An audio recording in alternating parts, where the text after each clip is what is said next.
Okay, Brett and Lisa, Friday afternoon, and we're about ready to leave for the day. Afternoon, I say afternoon, it's 5:30. Anyway,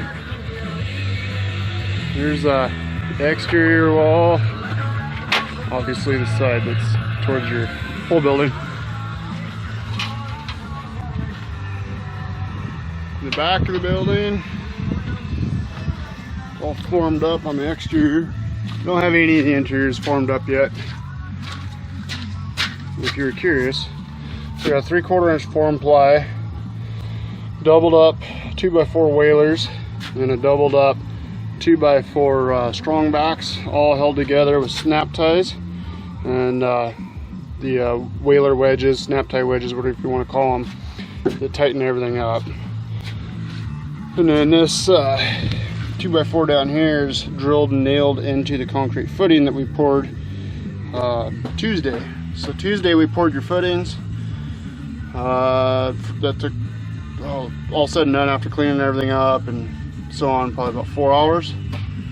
And then Wednesday we came in, we started stripping. Took most of the day to strip everything apart, and then we started putting on these Wednesday late in the day.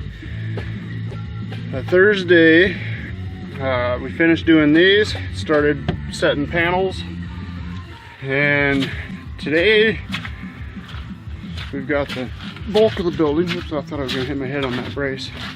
We've got the bulk of the building formed up on the exterior.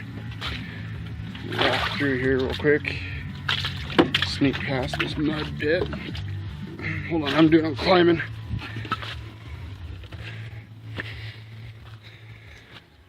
And here's the other side. So once we get the inside formed up, what we'll end up doing is we're going to do braces top, maybe a middle brace as well, back to the ground. And I'm going to do a bunch of those because I want this thing vertical and straight and plumb and square. It's dead on the money square right now, and I want to keep it there. I don't want it to lose or do anything once we fill it full of concrete. And look down in there, you can see that footing down in there. Anyway, there's the interior. Show you that real quick. Step across. So we started doing your rebar today. So we got the 5/8 rebar, vertical rebar, tied to these ones that were sticking out of the footings that you saw in the last video and when you were here last weekend. So they come up to here. Then these ones tie to those ones. I got 3 ties per, there's 1, 2, 3. Those aren't spaced very good, but like this one here, 1, 2, 3.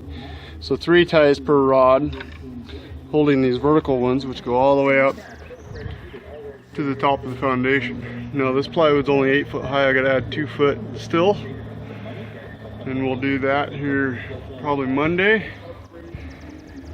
And then these bars here are 1/2 inch horizontal bars, as the plan calls for, and they're spaced a foot apart. And we're up to that height so far. You can see the 1 foot grid pattern over there. And these are the snap ties that the whaler wedges on the outside are hooked onto. Here, the end of the wall, the end of the 2 foot wing, I've got a pressure treated 2x10 that I ripped down to 8 inches wide to fit in between the forms. And I have galvanized J-bolts, foundation bolts, bolted to it. And our form's going to come and attach to that. And when we pull the form off, this pressure treated 2x will stay. It's a permanent thing. It will not be removed. And what that does, that allows the framing that's going to take off from here and go across the face of the building, something to fasten to. So that's a permanent, and it acts as a double duty. It's an end cap for this form as well.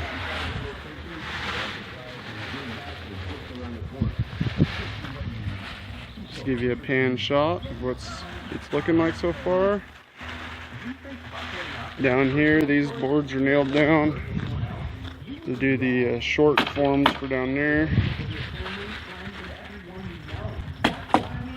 And when we did the concrete pour, we came up short.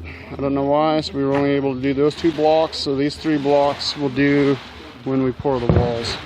For some reason they came up short on concrete. I didn't think my math was off, but maybe it was. So anyhow, there you go, Brett and Lisa. We'll talk to you soon. Have a good weekend.